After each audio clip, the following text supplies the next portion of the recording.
Olá, minha gente, tudo bem com vocês? Espero que vocês estejam bem. E hoje a gente vai ter mais uma aula de história. E o tema da nossa aula de hoje é a Grécia, a civilização grega. Está no livro 2, a partir da página 453, viu? Da unidade 3.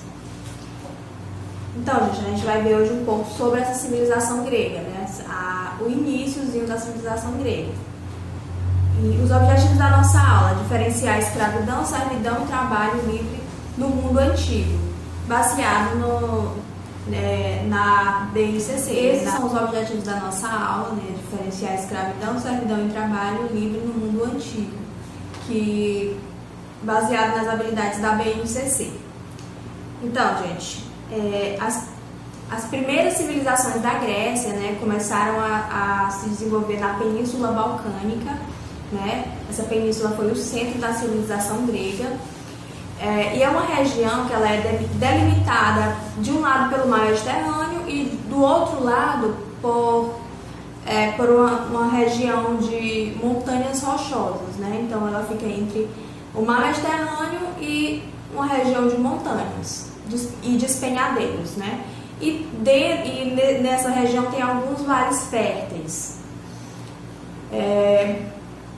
A civilização grega se desenvolveu também, né, ao redor do mar Egeu. Ao redor do mar Egeu existe uma grande quantidade de ilhas, né? Algumas são muito grandes, como Creta, e outras menores, como a ilha de Rhodes e a ilha de Lesbos, e mais algumas ilhas menores. Então foi aí, né, nessa região onde começou a se desenvolver os primeiros povos, né, os primeiros agrupamentos ali na região da Grécia. E aqui a gente tem um mapa, né, dessa região, de onde começou a se desenvolver a civilização grega. E aqui a gente tem a ilha de Creta, né, a maior ilha, a ilha de Rhodes, e aqui as outras ilhas menores. Foi nessa região aqui, né, dessas ilhas, onde começou a se desenvolver a civilização grega. Os jônios, né, que são considerados os gregos primitivos, né, eles são considerados gregos. Eles só chegaram na região da Grécia no final do 3º milênio a.C., né, e se fixaram nas terras próximas ao mar Egeu. Conforme documentos oficiais, eles dominaram os antigos habitantes da região com o uso da violência, né? Eles dominaram o pessoal e submeteram a população que viveu anteriormente na região à escravidão. E os jônios, eles construíram cidades fortificadas e eles não deram continuidade ao comércio, que era muito forte na região, né, anteriormente à chegada deles. Eles não deram continuidade ao comércio mediterrâneo que existia lá na região anteriormente a eles, né, a chegada deles. Outros povos, né, que também deram origem aos gregos foram os cretenses, né, que eram os habitantes da ilha de Creta, que a maior ilha da Grécia se tornou um local estratégico para o desenvolvimento das práticas comerciais. A ilha estava ligada ao mar, às rotas comerciais do Mediterrâneo. O apogeu da civilização cretense ocorreu na primeira metade do 2º milênio a.C., de acordo com os dados arqueológicos encontrados. Em virtude da localização geográfica, a atividade mais importante da ilha de Creta era o comércio. Creta se tornou um poderoso império marítimo. E aqui nós temos as ruínas de um palácio, né, do Palácio de Knossos, que era o principal palácio da cidade da ilha de Creta. A organização política da ilha de Creta. Existem divergências sobre a organização política cretense, mas vários documentos atestam a existência de um governo monárquico liderado pelo rei Minos, né, mencionado em vários relatos da mitologia grega. Acredita-se que esse rei, ao exercer o domínio sobre a ilha, criou a civilização minoica. Então, gente, segundo relatos, né, a ilha de Creta ela era governada, né, por uma monarquia que teve início com o rei Minos, né? E o rei Minos ele é bastante mencionado na mitologia grega, né? Pela história do Minotauro, né? A história do touro com corpo de homem.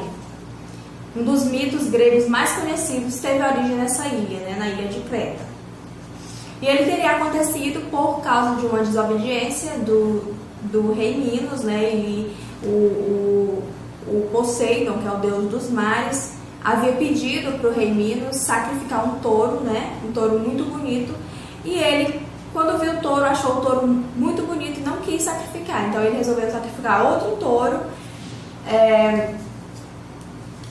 em desobediência ao deus Poseidon, né? E o deus Poseidon teria castigado ele, fazendo com que ele tivesse um filho que tinha a cabeça de touro e o corpo de homem.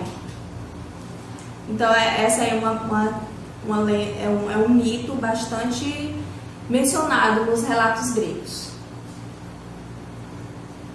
Outros povos também que habitaram a região, né, que deram início à civilização grega, foram os aqueus.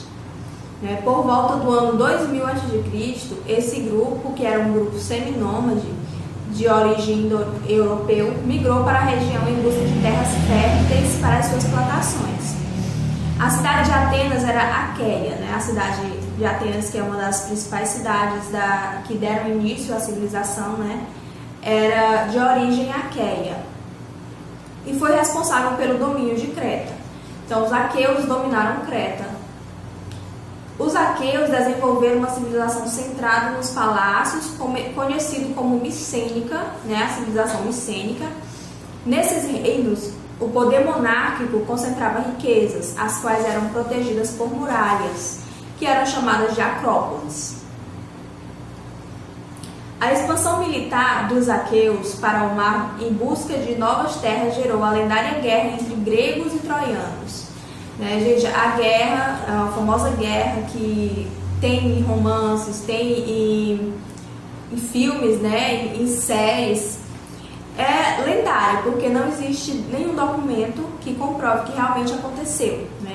Não existe nenhum resquício arqueológico que realmente essa guerra entre Troia e a Grécia aconteceu. Cidades, estados ou polis. As cidades na Grécia elas eram chamadas de cidades-estados. A Grécia Antiga nunca formou um país, não era um país, né, como a gente conhece. Era um território com diversas cidades independentes chamadas de cidades-estados. Então, cada cidade tinha a sua própria forma de governar, né? Tinha a sua organização política, a sua organização social e eram independentes entre si. As cidades-estados gregas caracterizavam-se pela independência governamental, ou seja, tinham suas próprias leis, seu próprio exército, a sua própria moeda, sendo autossuficientes economicamente. A área urbana era dividida em duas partes, a ágora e a acrópole, como a gente vai ver agora aqui, ó.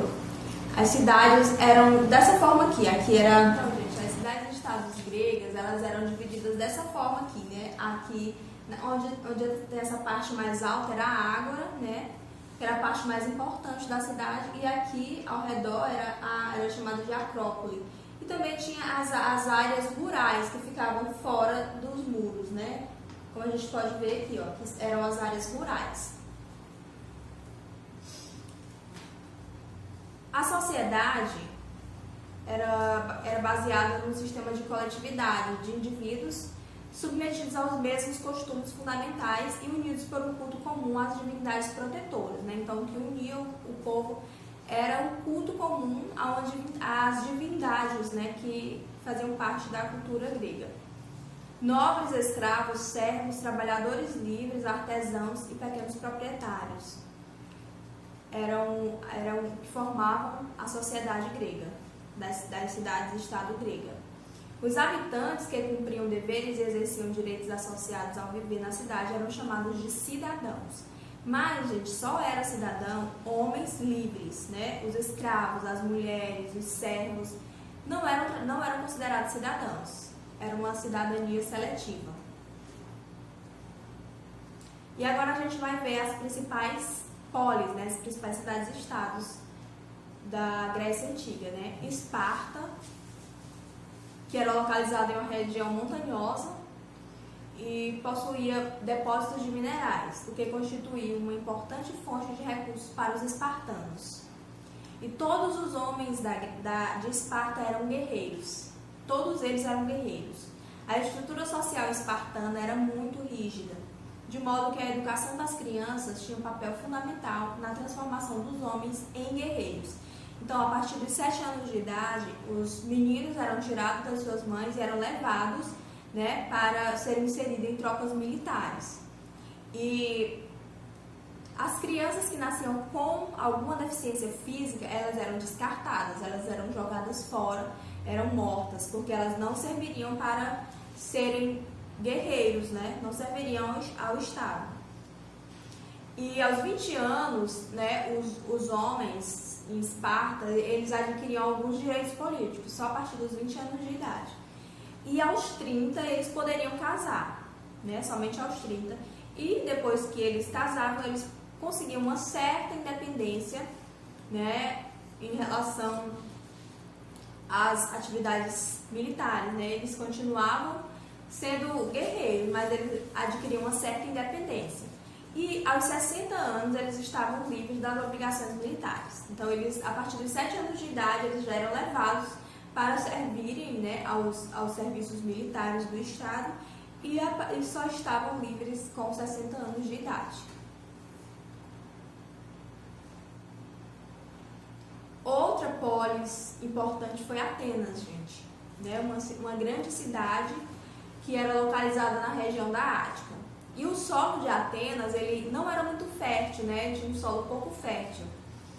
E a produção de trigo e cevada nem sempre bastava para alimentar a população. Então, por conta do solo infértil, né, eles sofriam um pouco de escassez de trigo e de cevada e de outros alimentos, né? Fazendo com que os atenienses procurassem outros meios de exercer a atividade econômica para poder ter o abastecimento, né, de alimentar a população. Então, as colinas eram propícias ao plantio de oliveiras e parreiras, o que resultou na criação de indústrias de azeite e vinho já no século 8 a.C. E a organização política de Atenas, né, durante os séculos 4 ao século 6 a.C., Atenas viveu sob um regime aristocrático.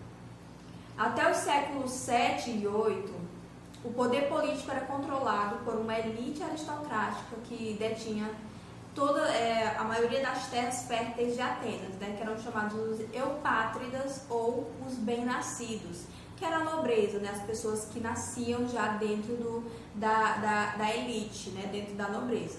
Então, essas pessoas, eles detinham a maioria das terras férteis. Existia também os demiurgos, né, que era uma classe de comerciantes poderosos que começaram a ganhar prestígio dentro da sociedade. E esses demiurgos, eles começaram a cobrar direitos, né? Eles começaram a cobrar direitos que até então só existia dentro dos bem-nascidos, dos eupátridas.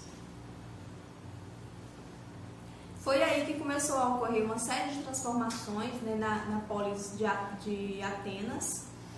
E em 1621 a.C., Drácon estabeleceu um conjunto de leis escritas, que daria lugar às leis orais, anteriormente conhecidas pelos eupátridas, né? De acordo com tais leis, quase todos os crimes recebiam a mesma sentença, que era a pena de morte.